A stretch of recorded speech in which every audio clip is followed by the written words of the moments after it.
बच्चों टाइम ज़ाया किए बगैर क्लास स्टार्ट करते हैं। क्लास का टाइम ज़रा थोड़ा मुख्तसर ही होता है, आप जानते हैं। अगली क्लास को एंड करते करते दूसरी क्लास में जब आप जाते हैं तो थोड़ा टाइम लग जाता है। आपको याद है लास्ट क्लास में हाफ लाइफ का टॉपिक चल रहा था, हाफ लाइफ हमने कंप्लीट कर दिया था और जाते जाते एक न्यूमेरिकल भी करा दिया था। वो न्यूमेरिकल दोबारा भी समझा देंगे। और आइए हाफ लाइफ को देखते हैं। हाफ लाइफ का फॉर्मूला है हमारे पास T half is equal to 0.693 lambda, ये पहला फॉर्मूला है। और दूसरा जो फॉर्मूला है वो ये वाला, ये आपने पढ़ा था मुझसे, law of radioactive decay. Law of radioactive decay जिसमें था dn upon dt minus lambda, यही फॉर्मूला हमने बदल कर यहाँ पे लिखा है, वही चीज़ है। dn अपॉन dt इसको रिप्रेजेंट किया जा रहा है एक सिंबल कैपिटल ए से, माइनस साइन हटा दिया, लेमडा एन। इस ए का नाम है activity. What is activity? Activity का मतलब असल में dn अपॉन dt है। एक्टिविटी रेट ऑफ डीके को ही कहते हैं। एक्टिविटी डिसइंटीग्रेशन पर सेकंड को कहते हैं। एक्टिविटी से मुराद होता है एक सेकंड में कितने रेडियो एक्टिव एटम्स डीके हो जाएंगे, उसको कहते हैं एक्टिविटी। फर्स्ट कर ले, एक सेकंड में 10,000 एटम डीके हो गए, ये उसकी एक्टिविटी है। एक सेकंड में 4,000 एटम डीके हो गए, 1,00,000 एटम डीके हो गए, 5 एटम डीके हो गए, ये उसकी एक्टिविटी। यहाँ लेमडा जो आ रहा है उसका मतलब है डीके कांस्टेंट, एन का मतलब है टोटल एटम्स। यहाँ तक सारी बातें क्लियर हो गई है? यस और नो में जवाब दे दीजिए, चैट में जल्दी से जवाब दे दीजिए, यस और नो में। शाबाश, waiting for your reply. Very good. तो बच्चों स्टार्ट करते हैं, बगैर कोई टाइम ज़ाया करे और करते हैं सबसे पहला न्यूमेरिकल स्टार्ट। और ये न्यूमेरिकल है 19.2 के नाम से। ये न्यूमेरिकल हमने अपने पिछले लेक्चर में, वेडनेसडे के लेक्चर में आपको सिखा दिया था, लेकिन ये दोबारा करा रहे हैं आपको क्योंकि लास्ट टाइम जल्दी जल्दी में कराया था। आज दोबारा देख लें, वही चीज़ है। न्यूमेरिकल आपके सामने पेज नंबर 329 पर ये न्यूमेरिकल लिखा हुआ है। ये रहा, the half life of radon। Radon की हाफ लाइफ, रेडॉन एक रेडियो एक्टिव एलिमेंट है, इसकी हाफ लाइफ 3.80 डेज है। What would be it's decay constant? आपने इसका डीके कांस्टेंट यानी लेमडा की वैल्यू निकालनी है। सवाल बहुत ज़्यादा आसान है, सवाल में कोई ऐसी खास बात नहीं है जिसकी वजह से हम परेशान हो जाएं। आइए ज़रा इस सवाल को जल्दी से देख लेते हैं और सॉल्व कर लेते हैं।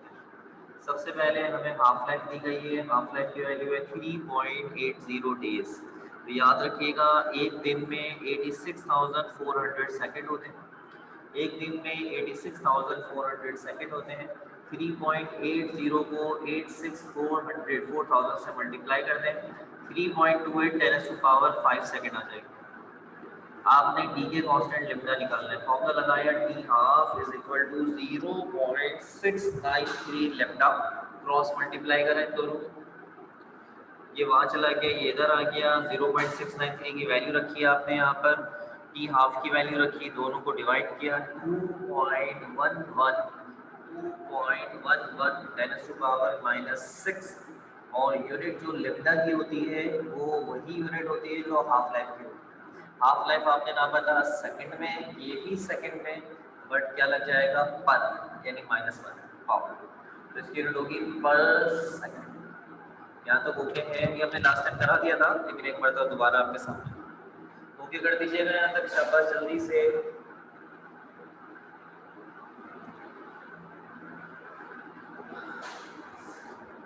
अच्छा, इस क्लास के बाद मेरा गैप होता है, यानी पहले क्लास एक होती थी मेरी, लेकिन वो क्लास अब मर्ज हो गई है, इसकी वजह से मेरा गैप आ गया है। तो वो आपकी क्लास के बाद मेरे पास टाइम होता है। बाकी जितनी भी जो भी हम क्लास अभी ले रहे हैं रमज़ान में, वो सारी क्लासें 20 मिनट 25 मिनट की जा रही हैं। आधे घंटे की तो बड़ी मुश्किल से कोई क्लास जा रही हो, सब क्लासें 20 मिनट 25 मिनट में ख़त्म हो जाती है। हर क्लास थोड़ी लेट लेट ही करके स्टार्ट होती है, टाइम कम है ना, इस वजह से। तो मैंने आपका टाइम जो है वो 40 मिनट ही रखा हुआ है, ये बात आप ध्यान में रखिएगा। जैसे अभी आपका जो लेक्चर है ये 40 मिनट तक में ही जाएगा, और इसके अंदर मैं न्यूमेरिकल्स कंप्लीट कराऊंगा इंशाल्लाह, और फिर आपको आगे का जो टॉपिक है वो भी समझा दूंगा। उसका रीज़न ये है कि आपको और सेकेंड ईयर सेक्शन ए को बराबर करना है, तो उससे वो सिर्फ टॉपिक्स का फ़र्क रह गया। अब तो खाली सिर्फ तो फ़र्क ख़त्म हो जाए तो आप बराबर हो जाए, ठीक है। अगर आज अभी नहीं ले सका तो कल तो फिर मैं क्लास लाजमी लूँगा। यानी आपके पास जो क्लास है, जूम की मीटिंग है, वो क्या कहते हैं आधे घंटे की नहीं होगी, 35 मिनट की तकरीबन होगी। बच्चों ये दूसरा जो न्यूमेरिकल है 19.7 के नाम से, इट इज़ वेरी इंपॉर्टेंट। ये भी बहुत ज़्यादा बिगड़ टाइप का सवाल है, लेकिन एग्जाम में आ चुका है, और अगर ये दोबारा आया तो नतीजे के अंदर आपके लिए गिफ्टेड है। प्लीज़ इसको ज़रूर ट्राई कीजिएगा। सवाल देख लें ज़रा।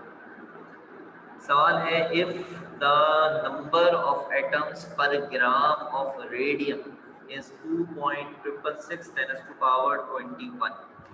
यहाँ तक की लाइन का मतलब समझ लें। इसका मतलब है कि अगर आप 1 ग्राम रेडियम लेते हैं, 1 ग्राम रेडियम लेते हैं, तो उसमें 2.666 10 टू पावर 21 एटम्स होंगे, and it decays with a half life of 1622 years।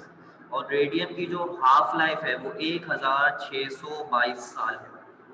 Find the decay constant, आपने इसका डीके कांस्टेंट निकालना है, and the activity of the sample, और इसकी एक्टिविटी निकालनी है कि 1 सेकंड में कितना डीके हो जाएगा। तो बच्चों इस सवाल का डेटा आइए आपको सिखाते हैं कि किस तरीके से इसका डेटा बनेगा। सबसे पहले हमने क्या लिखनी है, हाफ लाइफ। हाफ लाइफ जो हमारे पास आ रही है वो आ रही है 1622 साल। इसको आपने सेकंड में कन्वर्ट करना है, जैसे पीछे कन्वर्ट किया था। तो बच्चों सेकंड का और सेकंड का क्या कन्वर्जन रिलेशन है वो देखिए, ये लिखो। ये जहन में बिठा लें या ये जहन में बिठा लें, एक ही बात। एक साल में 3.15 10 टू पावर 7 सेकंड होते हैं। एक साल में 3.15 10 टू पावर 7 सेकंड होते हैं। या फिर इस तरह से बिठा लें, एक साल में 365 दिन होते हैं, और एक दिन में 86,400 सेकंड होते हैं। 86,400 सेकंड होते हैं। अब 1622 साल को अगर सेकंड में कन्वर्ट करना है, तो आपने इस साल को मल्टीप्लाई कर दिया 3.15 10 टू पावर 7 से। मल्टीप्लाई के बाद ये नंबर आया 5.1 10 टू पावर 10 सेकंड। ये आया। कितने टोटल एटम्स थे, 2.666 10 टू पावर 21 एटम्स थे 1 ग्राम में। उसको कैपिटल एन से रिप्रेजेंट किया है। 1 ग्राम का डेटा से कोई लेना देना नहीं है, एटम्स की तादाद को कैपिटल एन से रिप्रेजेंट करेंगे। डी के कांस्टेंट निकालना है, लेमडा निकालना है, और एक्टिविटी मतलब dn अपॉन dt निकालना है आपने यहाँ। अब हम सबसे पहला फॉर्मूला लगाते हैं हाफ लाइफ का, 0.693 divide by lambda cross multiply किया 0.693 डिवाइड बाई डी हाफ, और डी हाफ की वैल्यू रख दी 5.1 10 टू पावर 10 डिवाइड किया 1.35, ये 0.693 है, 10 टू पावर -11 यूनिट देख लीजिए पर सेकंड। यहाँ तो ओके कर दो।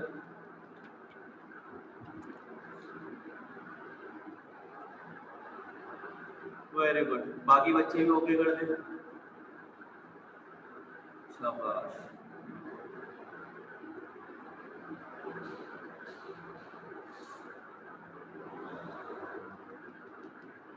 इसके बाद हमने दूसरा फॉर्मूला लगाया, और वो है एक्टिविटी का formula dn upon dt, a बराबर लेमडा है। ये dn अपॉन dt लिखना जरूरी नहीं है, आप फॉर्मूला सिर्फ इतना भी लिख सकते हैं चलेगा। एक्टिविटी बराबर है लेमडा है, लेमडा n के ऊपर से वैल्यू डाली, n की वैल्यू डेटा से डाली, मल्टीप्लाई करा, और ये आंसर आ गया। इसकी यूनिट होती है डिसइंटीग्रेशन। ये डिसइंटीग्रेशन पर सेकंड, जो ऊपर टाइम चल रहा है वही टाइम यहाँ लगेगा, डिसइंटीग्रेशन पर सेकंड। ये आपकी किताब वालों ने ये यूनिट चलाई है, वरना इसकी जो एक्चुअल यूनिट है डिसइंटीग्रेशन पर सेकंड, उसको कहते हैं बैक्यूअल। बैक्यूअल इसकी यूनिट होती है एक्टिविटी की। बैक्यूअल वो पहले साइंसदान थे जिन्होंने रेडियो एक्टिविटी को डिस्कवर किया था, उन्हीं के नाम पर एक्टिविटी की यूनिट रखी गई है बैक्यूअल।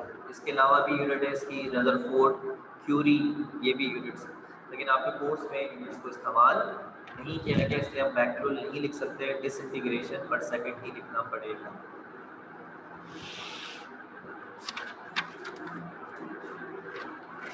आपको एक ऐसा सवाल करा रहे हैं जो कि एग्जामिनेशन पॉइंट ऑफ व्यू से बहुत अहमियत का हामिल है। पेपर में शायद 1-2 दफ़ा आ चुका है मेरे ख्याल से, और इन तमाम सवाल पे डोमिनेट करता है। सोल्यूशन बहुत ज़्यादा आसान है, प्रॉब्लम का नंबर है 19.4। आइए सवाल को ज़रा देखते हैं और समझते हैं। आपकी किताब के अंदर मौजूद है ये problem 19.4। The half life of Polonia is 140 days. Polonium एक रेडियो एक्टिव एलिमेंट है जिसकी हाफ लाइफ 140 दिन है। 140 दिन में याद होगा। By what percent does its activity will decrease per week? आपने इसकी एक्टिविटी के बारे में बताना है कि एक हफ्ते में ये कितना कम हो जाएगा। एक हफ्ते में ये कितना कम हो जाएगा। तो हमने इस जवाब को या इस बात को समझने के लिए आइए ज़रा आपको डेटा की तरफ लेके चलते हैं, फिर कुछ बातें समझाता हूँ इसके अंदर। सबसे पहले इसकी जो हाफ लाइफ है वो डेज में दी गई है, लेकिन आपने देखा कि उसने वीक पर इंसिस्ट किया। सवाल के आखिर में वीक पे लिखा होता पर वीक। तो इस सवाल में आप सेकंड में नहीं जाएंगे बल्कि आप वीक में जाएंगे, क्योंकि आपका आंसर वीक के हिसाब से आना चाहिए। इसलिए आपने अपनी यूनिट को बेटा डेज से वीक में कन्वर्ट करो। तो डे और वीक का ये कन्वर्जन होता है, एक दिन बराबर होता है 1/7 वीक। 1 डे बराबर होता है 1/7 वीक। सिंपल, डेज को 7 से डिवाइड कर दें बेटा आपको वीक्स मिल जाएंगे। 140 डिवाइड बाय 7 20 वीक्स आ गए। यहाँ तक क्लियर हो गया। इसके बाद आपने निकालनी है एक्टिविटी, और ये एक्टिविटी क्या निकालनी है, परसेंटेज में निकालनी है। अब मैं आपको यहाँ पे बताता हूँ what is the meaning of activity. Activity से मुराद यहाँ पर क्या लिया जा रहा है। यहाँ तक पहले आप मुझे सब बच्चे होंगे करेंगे भाई ये तो थोड़ी थोड़ी कुछ बातें बताई है, इतनी समझ में आ गई। फिर मैं आपको समझाता हूँ ये आगे क्या लिखा है।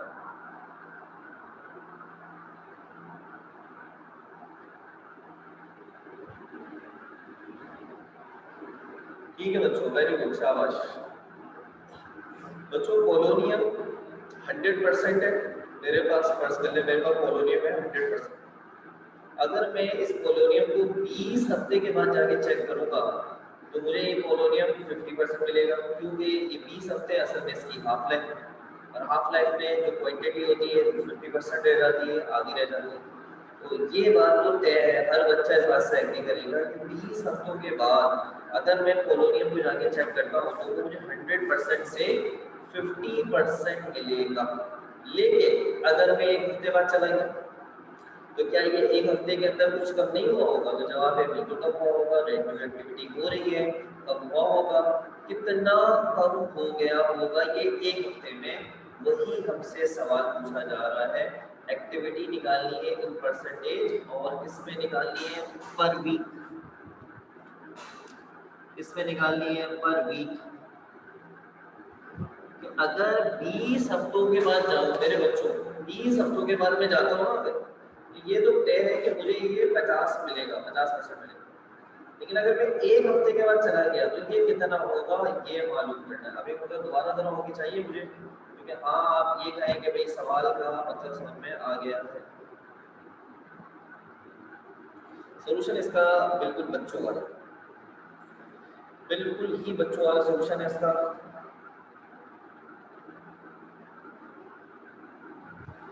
सबसे पहले हम हाफ लाइफ निकालेंगे। हाफ लाइफ का फॉर्मूला लगाएंगे। इसमें हाफ लाइफ निकालेंगे, हाफ लाइफ का फॉर्मूला लगाएंगे।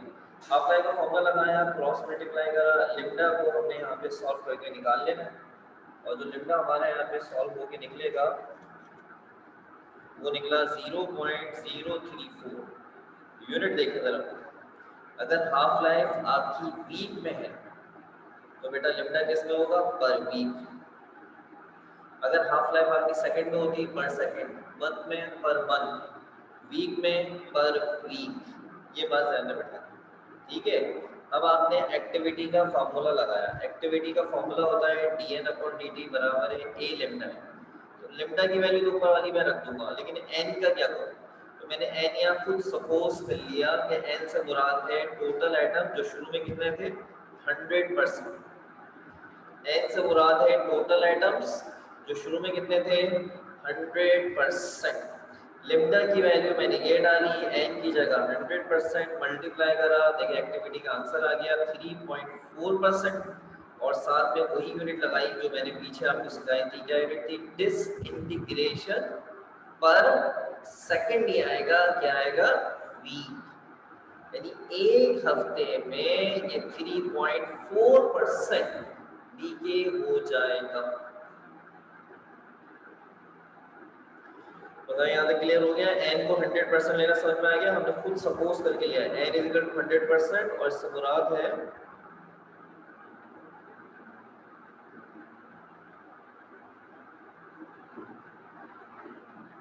Total atoms.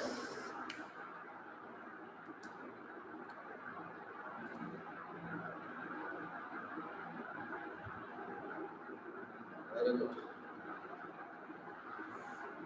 शाबाश।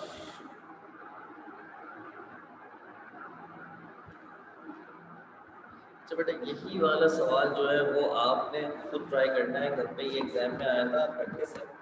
प्रैक्टिस वाला जो सवाल है वो भी मैंने अच्छा खासा यहाँ पे बता दिया है, लेकिन ये प्रैक्टिस क्वेश्चन है, ये पास पेपर में आ चुका है। और ये कुछ इस तरह से आया था कि हाफ लाइफ है 140 डेज और उन्होंने एक्टिविटी पूछी थी इन परसेंटेज में पर आवर।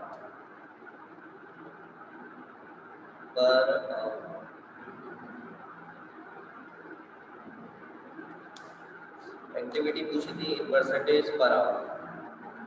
सेम वही क्वेश्चन हो गया पर वीक पर आवर वाला। जिस तरह आपने डेज को करा वीक में कन्वर्ट, इसी तरह डेज को आपने करना होगा आवर में। ये रिलेशन होता है, एक दिन में 24 घंटे होते हैं, 140 दिन में कितने घंटे हो गए? 140 को 24 से मल्टीप्लाई करके यहाँ नंबर लिख लीजिएगा, इस जगह नंबर लिख लीजिएगा, ये आपको हाफ लाइफ आवर मिल जाएगी। बाकी पूरी कैलकुलेशन एज इट इज। बच्चों ये किताब के अंदर एक सवाल दिया गया है। सवाल क्या है, बस छोटा सा चुटकुला समझ लें, इसके ऊपर लेक्चर एंड कर रहा हूँ। कल इंशाल्लाह आपको फ्यूजन रिएक्शन और फ्यूजन रिएक्शन के बारे में बताऊंगा। देख ले जरा, ये है बुक का 19.1, लिखा हुआ है when the chlorine atom of mass number 35 and charge number 17 is bombarded by a proton। जब क्लोरीन एटम जिसका मास नंबर 35 और चार्ज नंबर 17 है, उसके ऊपर एक प्रोटॉन को बम्बार किया गया है, मारा गया। द रिजल्टिंग एटम, उसके बाद एक नया न्यूक्लियस बन गया, disintegrate emitting an alpha particle, alpha लिखा हुआ है, अल्फा पार्टिकल। एक नया न्यूक्लियस बना और उस नए न्यूक्लियस ने अपने अंदर से अल्फा पार्टिकल को खारिज किया। Right the equation representing the reaction, आपने इक्वेशन लिखनी है इस रिएक्शन की। ये पेपर में आ सकता है, आपको सरप्राइज करने के लिए ए बी पार्ट बनाकर ऐसे करके।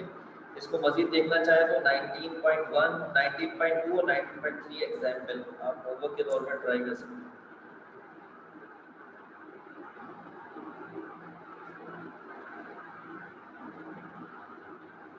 आइए पहले मैं आपको ये वाला दिखा के समझाऊँ। ये देखिए जरा, ये क्लोरीन लिया आपने, क्लोरीन लिया 3570 और ये जो H11 नजर आ रहा है इसको प्रोटॉन कहते हैं। ये प्रोटॉन आपने इससे टकराया, ये प्रोटॉन का सिंबल होता है। ऐड कर लें 35 में 1 प्लस, ये इससे टकराने वाले ये इसमें शामिल हो गए। 35 1 प्लस कर लें 36, 17 1 प्लस कर लें 18। जो नया बनकर आया है वो है X।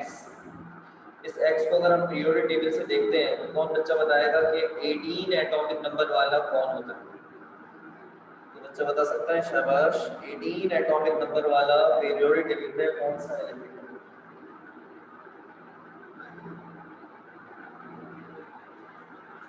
तो आपको इसकी तरतीब बता देता हूँ, 2 10 18, दूसरे नंबर वाला 10वें नंबर वाला 18, दूसरा वाला है हीलियम, ठीक है, 10वां वाला है नियोन और 18वें नंबर वाला है, वेरी गुड मिर्जा, आर्गोन। ये जो आपको नजर आ रहा है ये आर्गोन, जीरो ग्रुप से ताल्लुक है, क्रोमेटे जिसे हम कहते हैं नोबेल गैसेस। तीसरी नोबेल गैस होती है आर्गोन 2। खैर बात आगे बढ़ाते हैं, और इसमें से निकला अल्फा पार्टिकल। उसने बोला था ना अल्फा पार्टिकल निकला है। अल्फा पार्टिकल का मतलब क्या होता है? 4 यूनिट लेस हो जाता है मास नंबर और चार्ज नंबर 2 यूनिट लेस, यानी मास नंबर पे 4 कम कर दें 32 हो जाएगा और इसमें 2 कम कर दें 16 हो जाएगा। और अगर 32 और 16 से आप कंपेयर करें पीरियोडिक टेबल में तो क्या नाम बनता है? सल्फर। सही है। इस तरह के सवाल कभी देखे तो नहीं मैंने पेपर के अंदर, बहरहाल आप किताब के हिसाब से था तो मैंने इसको ट्राई करा दिया, लग रहा था तो इसलिए मैंने दिखा। क्या आज का सारा लेक्चर गाँव बच्चों को क्लियर हो गया? यस और नो में जवाब दे दें जल्दी से, शाबाश, वेरी गुड। कल मिलेंगे फिजन रिएक्शन और फ्यूजन रिएक्शन के हिसाब से बातचीत करेंगे आपसे और कोशिश करेंगे कि आपको सेक्शन ए की नज़दीक पहुंचा दें।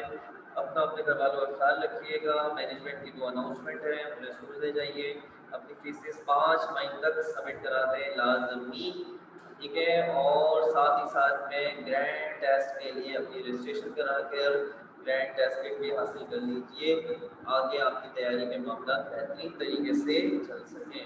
तो बच्चे अपना अपना ज़रूर ख्याल रखिएगा। ये बड़ा प्यारा मुबारक अशरा स्टार्ट हो गया है और इसके अंदर लाख रातों में इबादत ज़रूर कीजिएगा और इबादत में दुआएं कीजिएगा और दुआओं में मुझे और मेरे तमाम घर वालों को और सारे उम्मत मुसलमान को दुआओं में याद रखिएगा कि अल्लाह ताला इस कोरोना वबा का खात्मा करे और सबको अपने दुआ में रखे। आमीन सुम्मा आमीन। अल्लाह हाफिज़।